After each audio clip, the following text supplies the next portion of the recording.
अस्सलामुअलैकुम, मेरा नाम है शहबर नईम और आज मैं आपको एक ऐसे एयरक्राफ्ट की स्टोरी सुनाने वाला हूँ जो कि ज़मीन से चाँद के लिए रवाना हुआ था और स्पेस में फंस चुका था। हुआ यूँ था कि स्पेसक्राफ्ट में एक धमाका हुआ था जिसकी वजह से वहाँ पे एस्ट्रोनॉट को बहुत ही मुश्किलात का सामना करना पड़ा था। ये एस्ट्रोनॉट ज़मीन से 3,20,000 किलोमीटर की दूरी तय कर चुका था और इस दूरी को तय करने के लिए इसको 3 दिन लग चुके थे।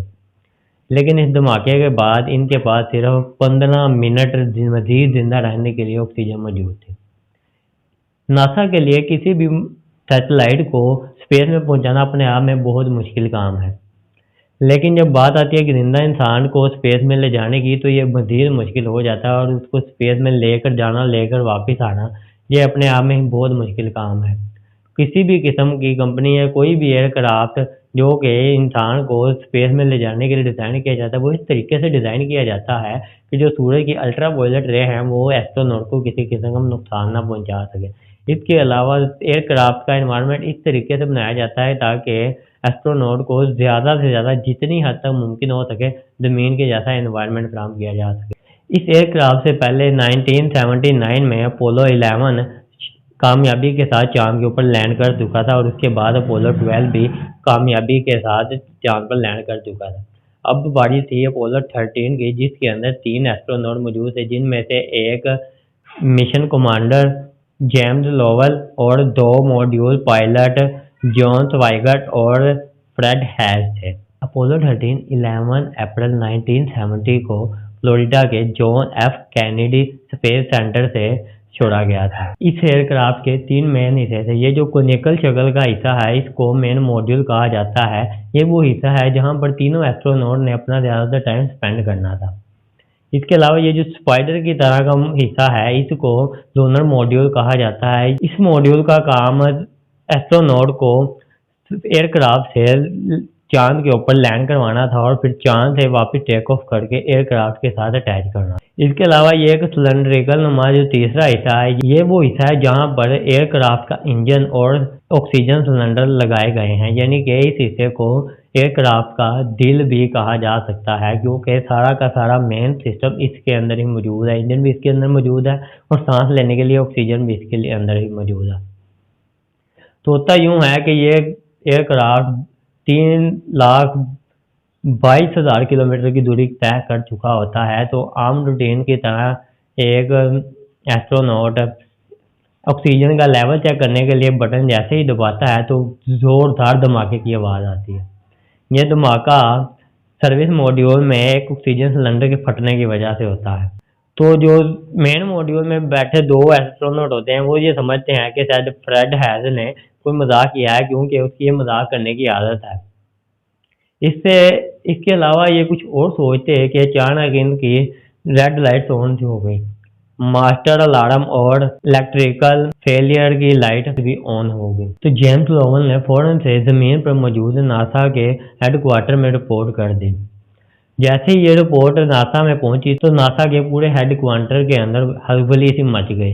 सब लोग भाग्य दौड़ी में मसरूफ हो गए। कुछ देर बाद जब रियल टाइम डाटा निकाला गया एयरक्राफ्ट से तो पता लगा कि एयरक्राफ्ट में एक तो ऑक्सीजन सिलेंडर भी फट चुका है और दूसरा जो ऑक्सीजन सिलेंडर था वो भी लीक हो चुका है इस धमाके की वजह से। और 3 मेन जो इलेक्ट्रिकल सप्लाई थी उनमें से 2 इलेक्ट्रिकल सप्लाई भी डेड हो चुकी है, यानी कि अब सिर्फ एक इलेक्ट्रिकल सप्लाई बची है और एक ऑक्सीजन सिलेंडर बचा है जो कि ऑलरेडी लीक हो चुका है। इसी दौरान ऑपरेशन कमांडर जेम्स लोवेल की नज़र खिड़की से बाहर पड़ती है तो वो क्या देखते हैं कि सर्विस मॉड्यूल के अंदर से गैसेस निकल रही हैं। ये वो ऑक्सीजन थी जो कि दूसरे सिलेंडर से लीक होकर बाहर आ रही थी। तो तहकीकात से पता लगता है कि अब सिर्फ 15 मिनट की ऑक्सीजन बाकी बची है इन तीनों एस्ट्रोनॉट के पास जिंदा रहने के लिए। तो अब सब लोग परेशान हो जाते हैं। वो तमाम के तमाम टीवी चैनल जो कि इस लाइव टेलीकास्ट में इंटरेस्ट नहीं रखते थे क्योंकि ये कोई पहली बार चांद पर नहीं जाया जा रहा था, वो तमाम के तमाम आ चुके थे। एस्ट्रोनॉट के घर वाले भी आ चुके थे। ये सब के सब लाइव स्ट्रीमिंग देख रहे थे अपोलो 13 की कि अब क्या होगा। सबके जहन पे अब ये सवाल था अब क्या होगा, क्या ये एस्ट्रोनॉट वापस आ पाएंगे या इनके साथ क्या होने वाला है।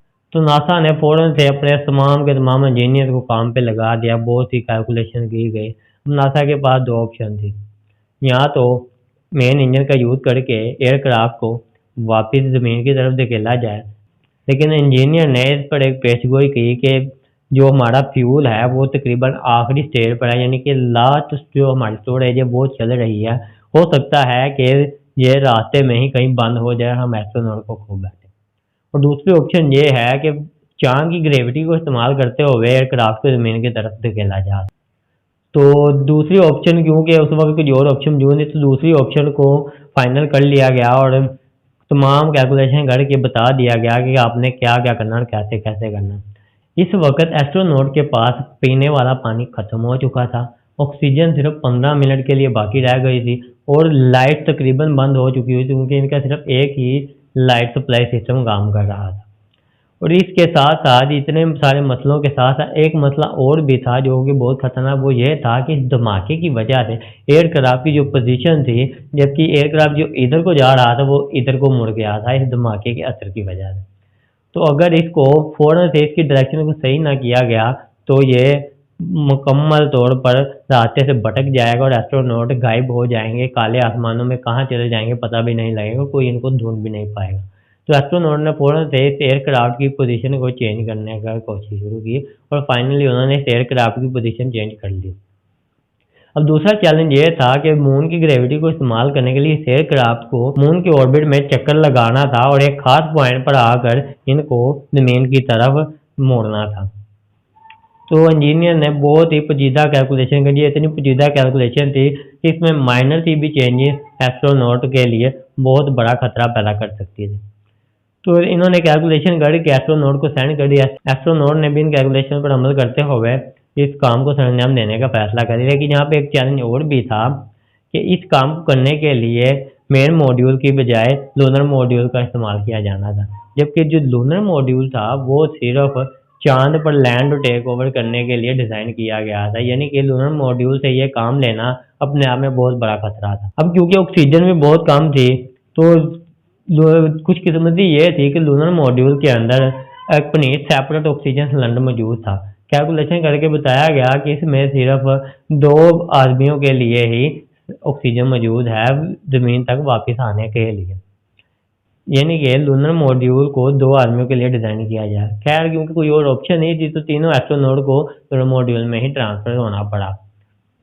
खैर जब इन्होंने अपना चांद है अपना ऑर्बिट के अंदर एक चक्कर लगाया और एक मखसूस शुदा फासले पार कर इन्होंने लूनर मॉड्यूल के रॉकेट को लॉन्च किया, यानी कि उसको ऑन किया और उसकी प्रैक्टिस को इस्तेमाल किया और ज़मीन की तरफ रवाना हो, और ये काम कामयाबी के साथ पूरा हो गया और एयरक्राफ्ट 32,000 किलोमीटर पर आवर की स्पीड से ज़मीन की तरफ रवाना होना शुरू हो गया। मुसलसल 2 दिन सफ़र के बाद ये एयरक्राफ्ट ज़मीन के करीब पहुंच चुका था, लेकिन अर्थ के एटमॉस्फेयर में दाखिल होने के लिए इनको एक और बहुत खतरनाक काम करना था। वो ये था, इनको लूनर मॉड्यूल से निकल के वापस मेन मॉड्यूल में आना था, क्योंकि मेन मॉड्यूल ही वो मॉड्यूल था जो कि ज़मीन के एटमॉस्फेयर में दाखिल होने के लिए डिज़ाइन किया गया था।